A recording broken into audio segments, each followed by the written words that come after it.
Welcome to the castle, everybody. This is Nightsaber Z42, and this is Character Vault, where I go through the whole entire process of creating a character from scratch for different role-playing systems. And today, I'll be taking a look at the Level Up Advanced 5th Edition system by, what is this by? By Ian Publishing. That's right. Now, this ginormous tome is supposed to be an advanced version of Dungeons & Dragons 5th Edition. There's lots of changes, some advanced rules, but today we're just going to take a look at creating a character. And the character that I'm actually going to create is actually probably, I think, the very first character that I created for this series, Monterey, who's a halfling that I used for a game that I played, 8 Petals Argent. So feel free to take a look at that video or that series of that playthrough. It was a lot of fun, and Monterey is a barbarian. He was a level 1 barbarian. I think we got to him to level 2 by the end of that series. But some things that you're going to need the actual level up book or PDF, a pencil, the character sheet, which is actually 4 pages long, just like the Dungeons & Dragons 5th Edition character sheet, and you're going to need some dice, at least 46 for ability scores if you plan on rolling. Anyways, let's open this book up and see what all of the steps are.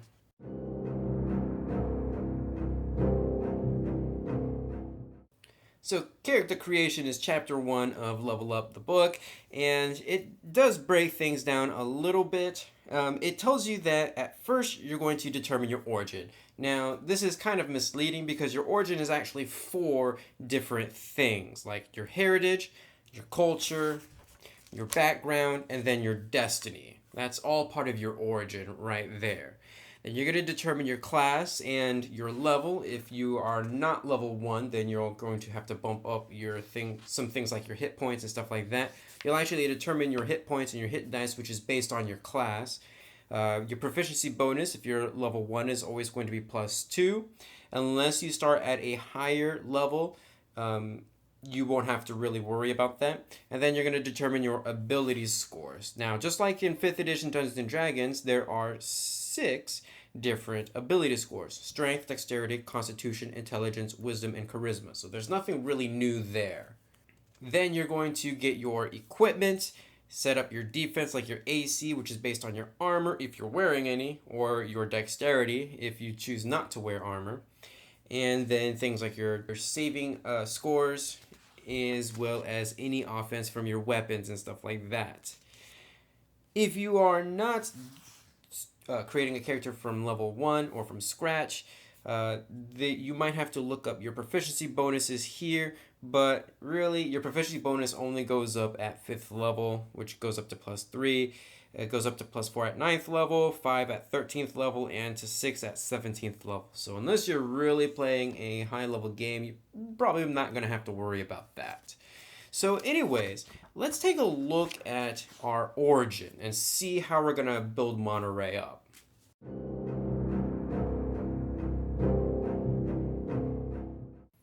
So what exactly is a heritage? That's step number 1 when we're determining our origin. And there's actually a nice handy dandy chart here on page 25 that breaks down all the different heritages, cultures, backgrounds, and destinies. So your heritage is basically who your parents were, what race were they, and what race are you. So there's dragonborn, dwarf, elf, gnome, halfling, human, orc, plain touch, which is like tiefling, and then you have a mixed heritage. So basically all the same races that you would find in Dungeons & Dragons 5th edition are represented here in this book. Since I already know that Monterey is a halfling, we're going to go ahead and go all the way over there to the halfling page, which is on page 37. And we're going to take a look at some halfling traits. Now, Monterey is about, I think I had him my age, so that is going to be at least 32. And let's see, here it is on the 3rd page. We have all of our stats, or features. So age, we're going to put him down as 32. Oh my goodness, am I out of... Well, I'm going to break rule number 1 of creating a character, never using the pen. And so here we are, age 32. That is Monterey's age. His height is going to be very small. And I believe he's going to be, well, we'll go with the standard 3 feet and 40 pounds. He's got some muscle in him. We'll go with like 55 pounds. Because I think when I created him the first time, he was like a stout halfling, and that's not going to be the case this time. So our base speed is 25, and I kind of really wish I had a pencil now because I think that might change. We are small though, so that's not going to change. And speed is going to be 25, and that's in feet, by the way, just like in Dungeons and Dragons. And we do have some other additional traits. So let's take a look. First page doesn't have traits. Back page, so the second page has our features and traits. We're going to write fearless because halflings are fearless. That means you are immune to effects of the frightened condition, whether caused by magic or by natural phenomena. You might still feel fear, but you are able to ignore it.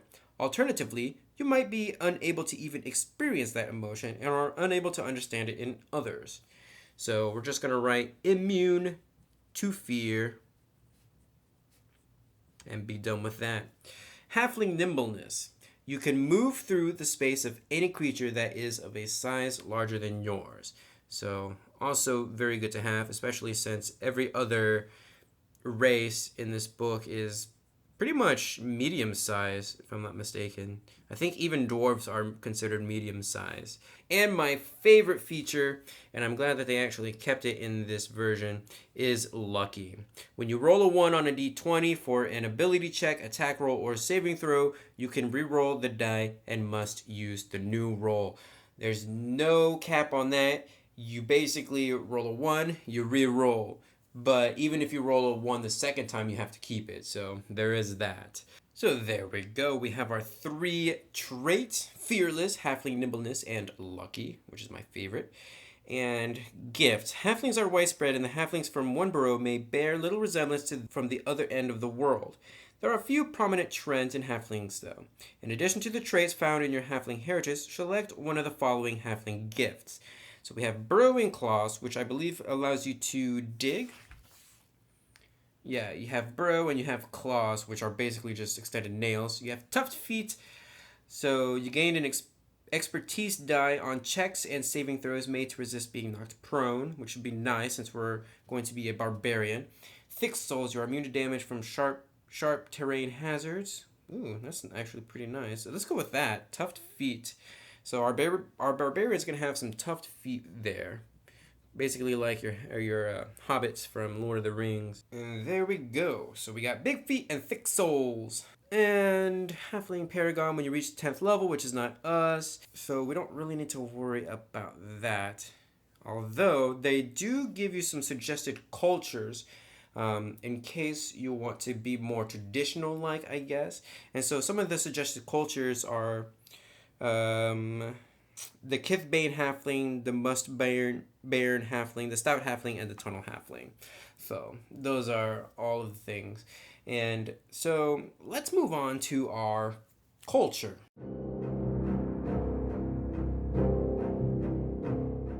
So something that I'm not really a huge fan of in this book is that all 4 steps for your origins are actually in this one chapter, which makes it ginormous.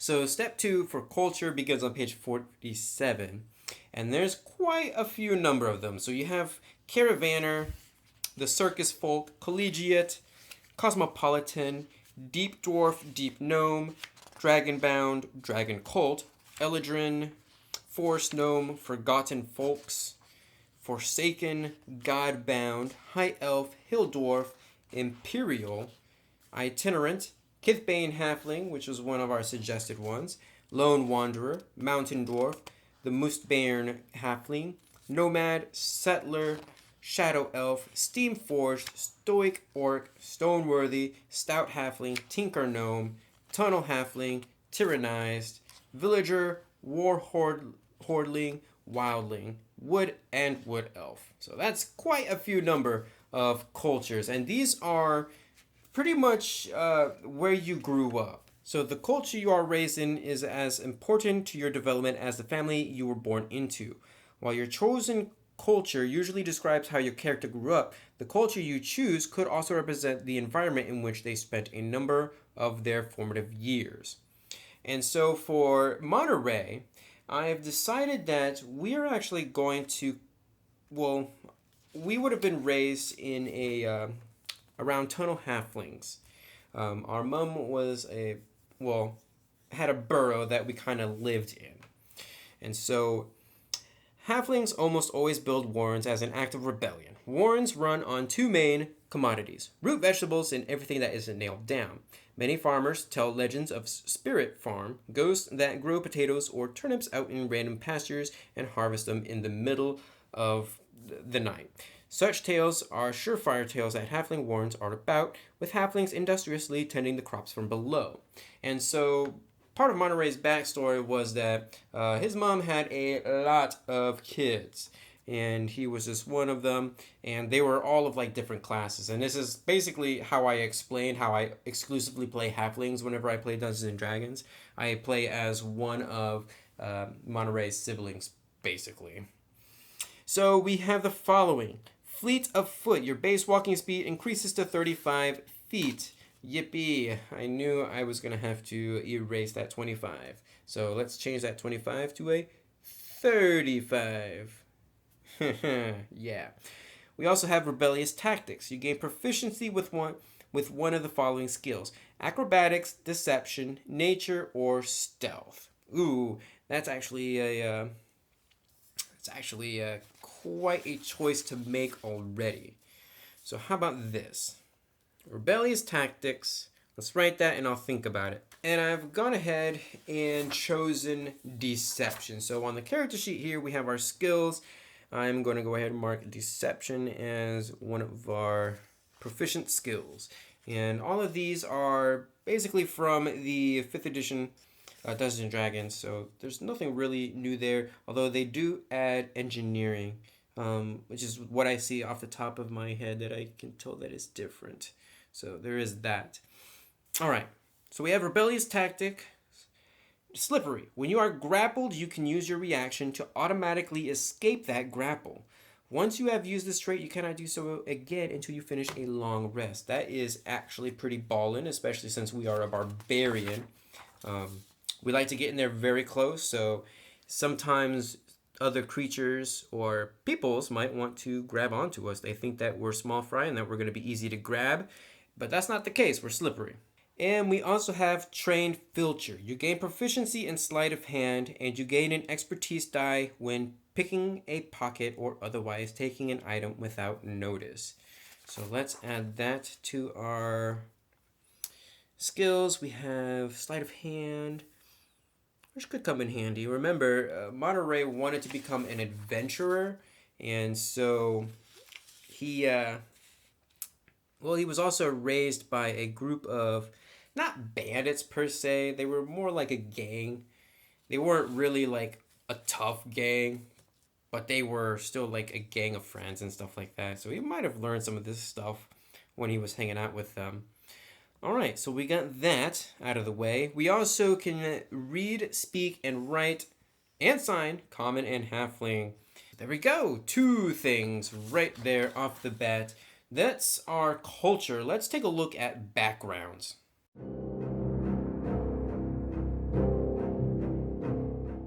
So your background is pretty much very similar to Dungeons and Dragons.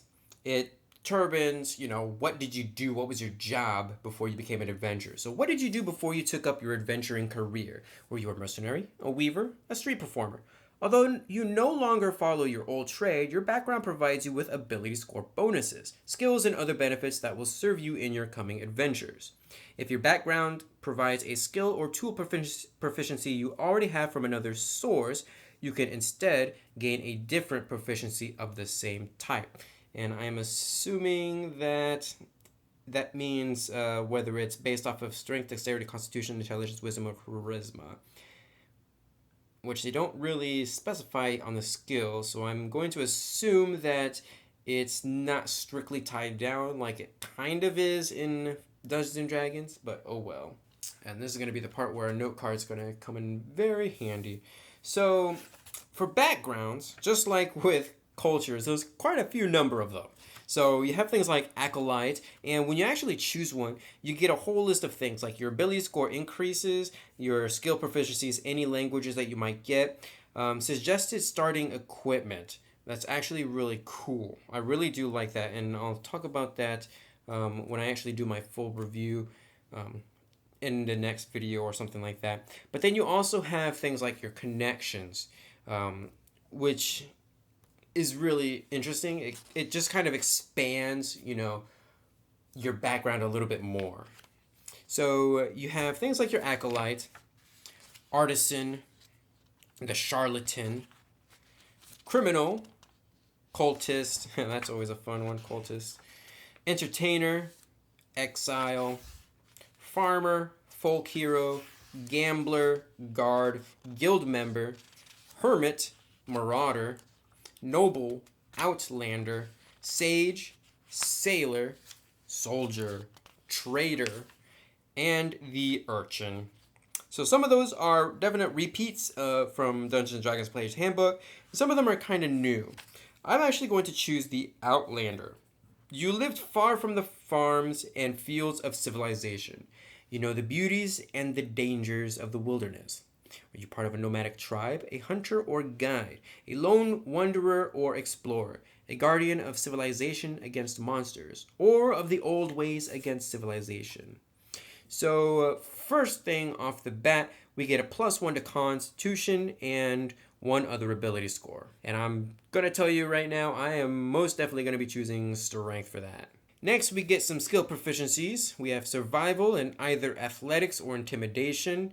I believe I am going to get skill proficiencies with my Berserker class, so I'm kind of on the fence about that. So we get Survival, that's for sure. So let's go ahead and mark that.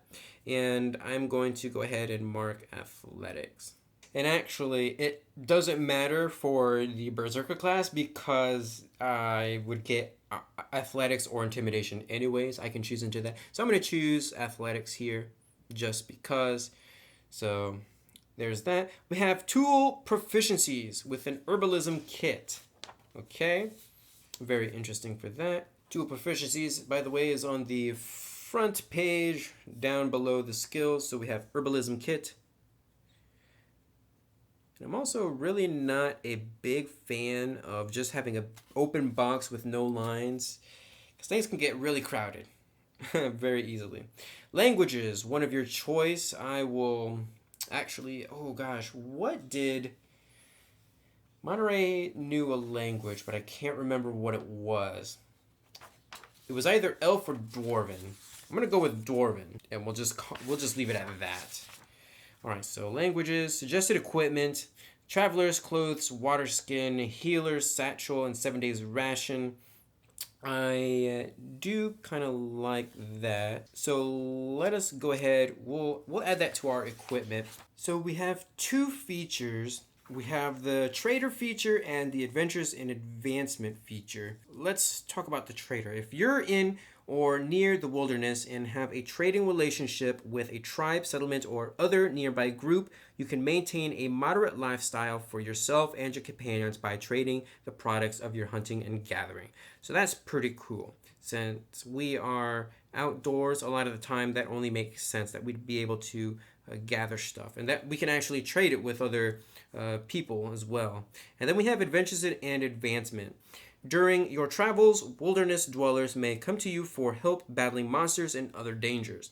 If you succeed in several such adventures, you may earn the freely given aid of up to 8 warriors. So that's actually a bit of an OSR trait there, where you can actually gain, followers. And there is a strongholds section in this book. So in case you or your companions get a stronghold or want to build a stronghold, there's actually rulings for that here as well. So that's actually pretty cool that they kind of make a nod towards that. And we have a connection and memento. So roll 1d10 and choose or make up your own. And let's see, we have a tribal chief who owes a favor. The chief of a band of marauders who has a grudge against you. That's probably going to be the one I take. A hag to whom you owe a favor. An alchemist or wizard who frequently gives you requests for rare herbs or trophies. A unicorn you've glimpsed but never been able to approach. Another outlander, your former best friend, who is now a bitter rival. A wise oracle who knows most of what happens in the wilderness and will reveal it for a price. A zany prospector who knows the wild lands almost as well as you. A circus or arena owner who will pay for live animals not yet in the menagerie. A highly civilized poet or painter who has paid you to guide them to wild and inspiring locales. I'm actually going to choose the chief of a band of marauders who has a grudge against you. There doesn't seem to be a spot for connection, so I'm going to put this under allies and organizations. Let's see. All right, so we got that filled out, and then we get to choose a memento. A trophy from a hunt or of a mighty beast, such as a phase monster horn helmet. A trophy from a battle against a fierce monster, such as a still wriggling troll finger. A stone from a holy druidic shrine. Tools appropriate to your home terrain, such as pitons or snowshoes. Handcrafted leather armor, hide armor, or clothing. The hand axe you made yourself. A gift from a dryad or fawn. Trading goods worth 30 gold, such as furs or rare herbs. A tiny whistle given to you by a sprite or an incomplete map. I believe Monterey already had a trophy of some kind, and I think it was from a mighty beast. So we're gonna put trophy from beast as our equipment. All right, so we have heritage, cultures, and backgrounds. Now let's take a look at destinies.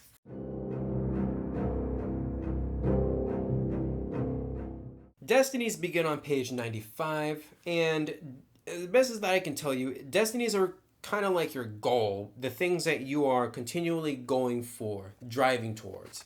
And there's actually quite a few number of destinies. Like you have the chaos destiny, the coming of age destiny, devotion, dominion, excellence, knowledge, metamorphosis, revenge. You have underdog, wealth, and that's pretty much it. Monterey is, let's see if I remember, is devoted to his friends in that gang that he's part of, which I cannot remember for the life of me. So his destiny is going to reflect that. Destiny is going to be on the very front page of your character sheet. So we're going to write devotion. And there's a few different things that we also get. So like our source of inspiration, its own reward. You draw inspiration from seeing your duty through to the end. You gain inspiration whenever you complete a quest, fulfill a difficult promise, or commit an act of self-sacrifice that includes grievous injury to yourself. So we're going to write that down. We also get the inspiration feature, selfless aid. And selfless aid, your aid is a lifeline and a steady source of resolve. Whenever you take the help action to aid an ally attacking a creature, you may spend your inspiration. If you do, in addition to the normal benefits of the help action, that creature has disadvantage on attack rolls against creatures other than you until the start of your next action. And then we have the fulfillment feature, which is miraculous revival. Now this one is like OB powerful. Basically, it's a get out of jail free card. If you die, you actually come back in 24 hours. But only if you meet some requirements to do so. So there is that. And when I read that, at first that really seemed like reaching level 20 in a certain class or something like that. So that's actually it for all of our destinies. Let's take a look and choose our class. By the way, I've already chosen.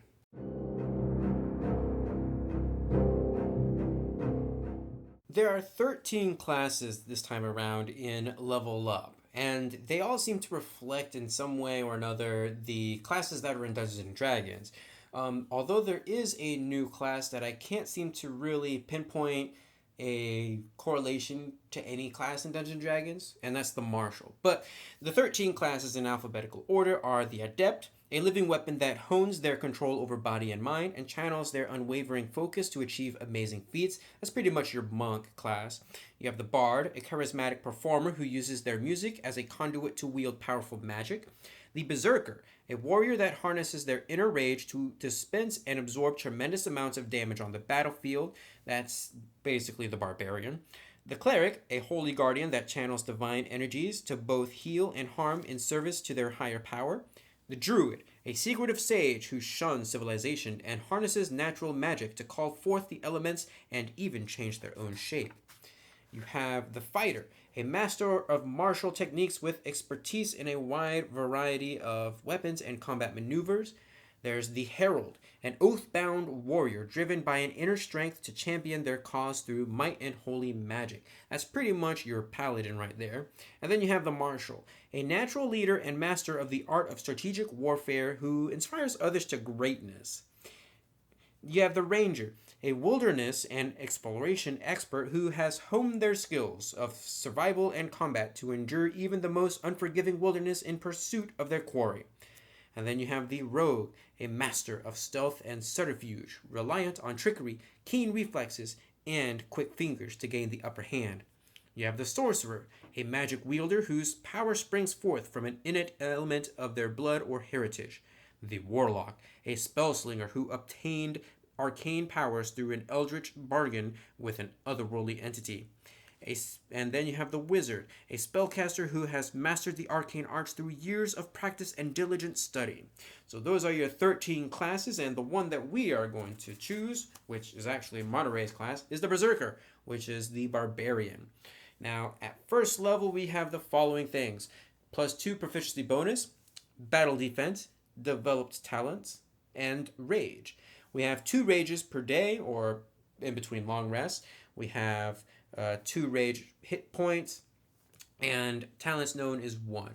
And as we get into the second level, we do get some maneuvers as well. So let's go ahead, turn the page, and see class features. So for our class features, we have hit dice, which is 1d12 per berserker level. We can't determine our hit points just yet because we don't have any ability scores, but it is going to be 12 plus our constitution modifier. And for our hit points, we roll 1d12 plus our constitution modifier, or we can just take the average, which is 7. For proficiencies, I guess we're going to add that over here under features and traits. So for armor, we have light, medium, and shield. There is a berserker archetype that allows you to gain access to heavy armor, so if that's your thing, you could look for that as well. For weapons, we have simple and martial weapons. By the way, every class has access to simple weapons, so that's nothing really outstanding there. We don't have any tools. For saving throws, we have strength and constitution. So let's go ahead and mark that. Strength, constitution.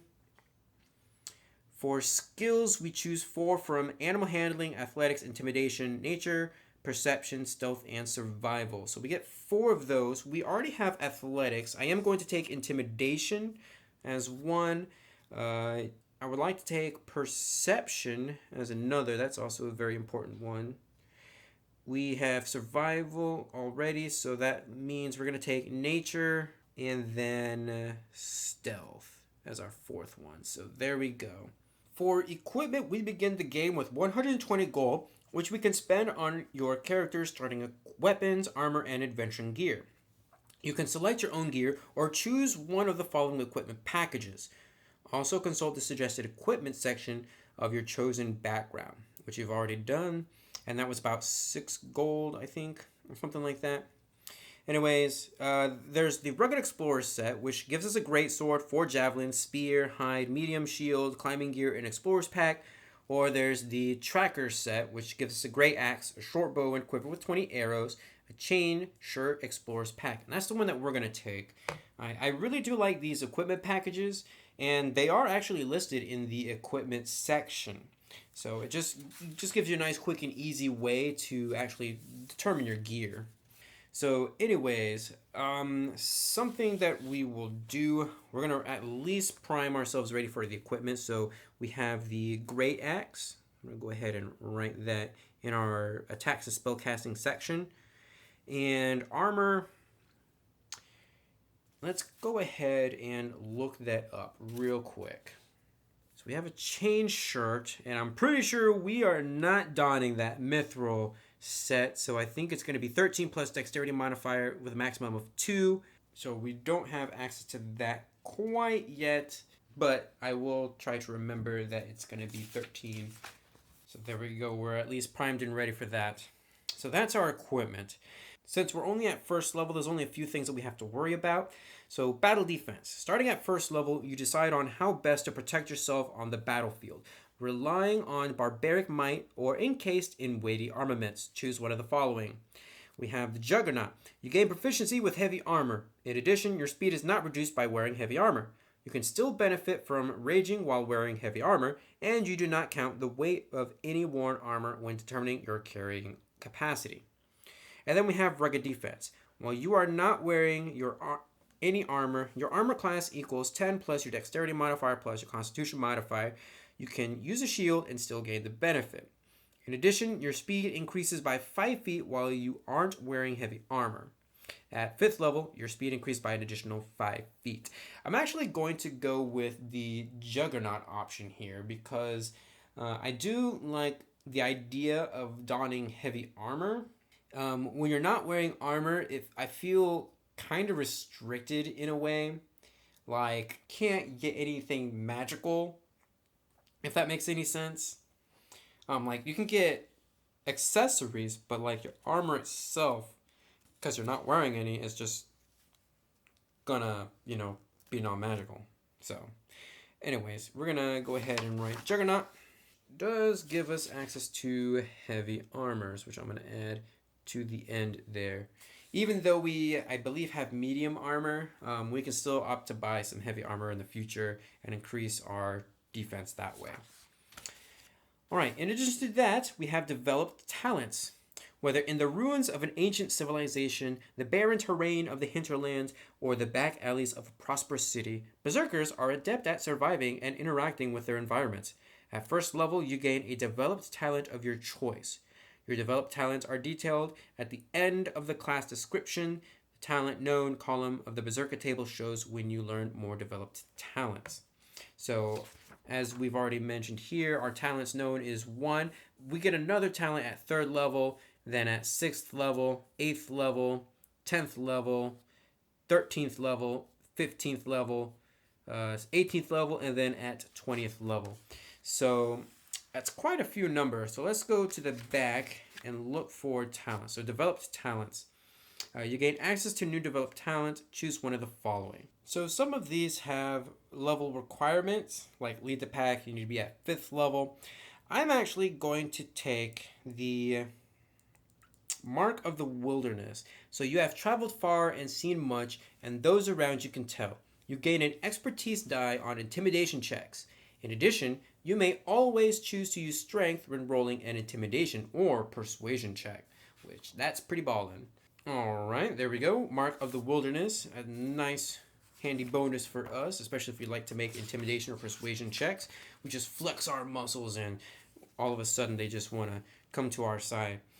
And last but not least, we have Rage. In battle, you give yourself over to the Fury within. Starting at 1st level, on your turn, you can use a bonus action to enter a Rage. While raging, you gain the following benefits if you aren't wearing heavy armor. You have advantage on strength checks and strength saving throws. Every round that you remain in Rage, at the start of your turn, you gain a number of Rage hit points that increases as you gain levels as a Berserker, as shown in the Rage hit points column of the Berserker table. Whenever you take damage, you reduce your Rage hit points first, then your regular hit points. Rage hit points stack each round until your Rage ends, at which point they dissipate. The maximum number of Rage hit points you can have at one time is equal to 5 times your Berserker level, so at 1st level it's going to be 5.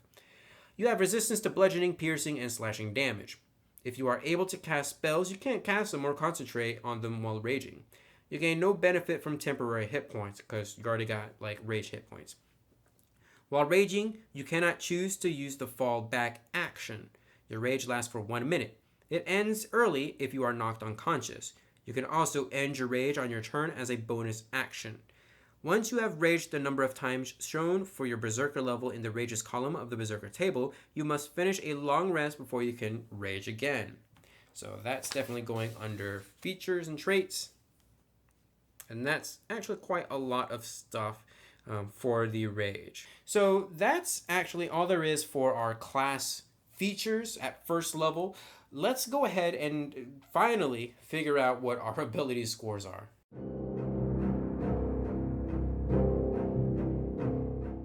Now comes the fun part. If you've ever made a character in Dungeons & Dragons 5th edition, then this process is going to be very similar. There's a few different ways of determining your ability scores. You can always opt to choose the array, which I don't really like doing. I am actually going to go ahead and roll for my stats. And for rolling for your stats, you're going to take 46, roll them, and take the lowest die roll off. So we're going to have the 3 highest dice to work with. And we're going to do that 6 times. And I'm actually not going to go down the list here because we've already chosen our class and all of that. I'm actually just going to take an allocation of those numbers and then allocate them to this abilities, to the actual abilities. So here we go. First one. Oof, that's not a good one. That is 9. Next one is... It's a little bit better. That's 16. Next up is... Ooh. It's going to be a 15. Okay, I'm liking this so far. We have a 13. Okay, so we're going back down lower. Let's not go any lower than that. Uh-oh. That is a 9. We got 2 9s. And our last one, let's get a high one, please. Ooh, so close, so close. That's another 15. Okay, so 9, 16, 15, 15, 9, 13 are our 6 ability scores to work with. Now, as a Berserker, it's very clear. Our highest one is going to obviously go to Strength. Okay, now we do get +1 Strength, so that's going to bump it up to a 17. Our next one is going to be Constitution with our 15, but we also get a +1 to Constitution, so that's going to bump that up to 16. Okay. Now, our next highest one is a bit of a... it's going to be a little weird. I think our dump stats are going to be Intelligence for sure. So let's make that 9 into Intelligence. And then Charisma will also be at a 9. We don't really need Charisma for a whole lot with a Berserker. So that leaves a 13 and a 15 to either go to Dexterity or Wisdom. Obviously, since we are a fighter type character, we're going to want our Dexterity to go to the higher, or we want the higher number to go to Dexterity. So 15 is going to Dexterity, and Wisdom is going to get stuck with the 13. Our ability scores are the exact same as in Dungeons and Dragons, so our 9 is going to be at a -1. 13 is going to be at a +1. Our 15 is going to be at +2. Our 16 and 17 will both be at +3. So, nice spread overall. I'm actually surprised by that one. And now we can actually determine our armor class. So our armor class is 13 plus our dexterity modifier with a maximum of 2, which in this case is at its maximum. So our armor class is going to be 15 right there. Okay, our proficiency bonus is +2. Since that happens to be what we're set at. Initiative, ability, or skill check. Oh, I'm going to have to read up on that one. Something that I haven't taken into account are the saves. Okay, so on page 19, we have access to all of our saves. So you have 2 saving throw difficulty classes, DCs, one used for combat maneuvers and the other for spell casting. Maneuver save DC equals 8 plus your proficiency bonus plus your strength or dexterity modifier. Oof, that's not what I was looking for, but that is good to know. I don't think... here we go. 8 plus proficiency, so that's 10 plus 3, so that's going to be 13 right off the bat. Okay, so saving throws is the same as in Dungeons & Dragons 5th edition. Your modifier is going to be the ability score modifier, and if you're proficient in that skill, you also add your proficiency bonus. So for strength, we get a +5 saving throw. For dexterity, it's just going to be +2, because that's our actual modifier. Constitution is going to be +5. For intelligence, it's going to be -1. Ouch. Wisdom is going to be +1. And charisma will be -1. Okay, so there we go. We can also do passives as well. So a passive check is a special kind of ability check that doesn't involve any dice rolls, instead representing any of the following circumstances. Basically, you're just walking around and you might, instead of the DM just telling you, hey, make this roll, and then you automatically know what's up, they just take that number and compare it to whatever they rolled behind the screen. So, for example, for our passive stealth, since we're proficient, that's going to be our dexterity, right? So, +2, and then our plus proficiency bonus, so it's going to be +4, so it's going to be 14, would be our passive stealth. Our passive insight, it's just going to be our +1, so it's going to be 11. Passive perception is based off of wisdom as well, so that's going to be 11. But we are proficient in perception, so it's going to be 13. And then whatever passive else thing that we happen to have that we might need. Okay, so interesting for that. So next up, let's determine our current hit points. And I'm basically just going down the list to see what else that we need to do. So current hit points will be a d12, so it's going to be 12 plus our con modifier, so that's going to be 17. So not bad at all. Maximum hit points will be 17.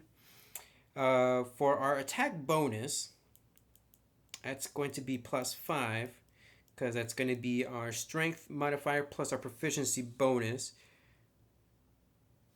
So very nice for that. And we've already got our armor set up. Don't think there's anything else that we need to do. We don't have any combat maneuvers yet. We get that at 2nd level.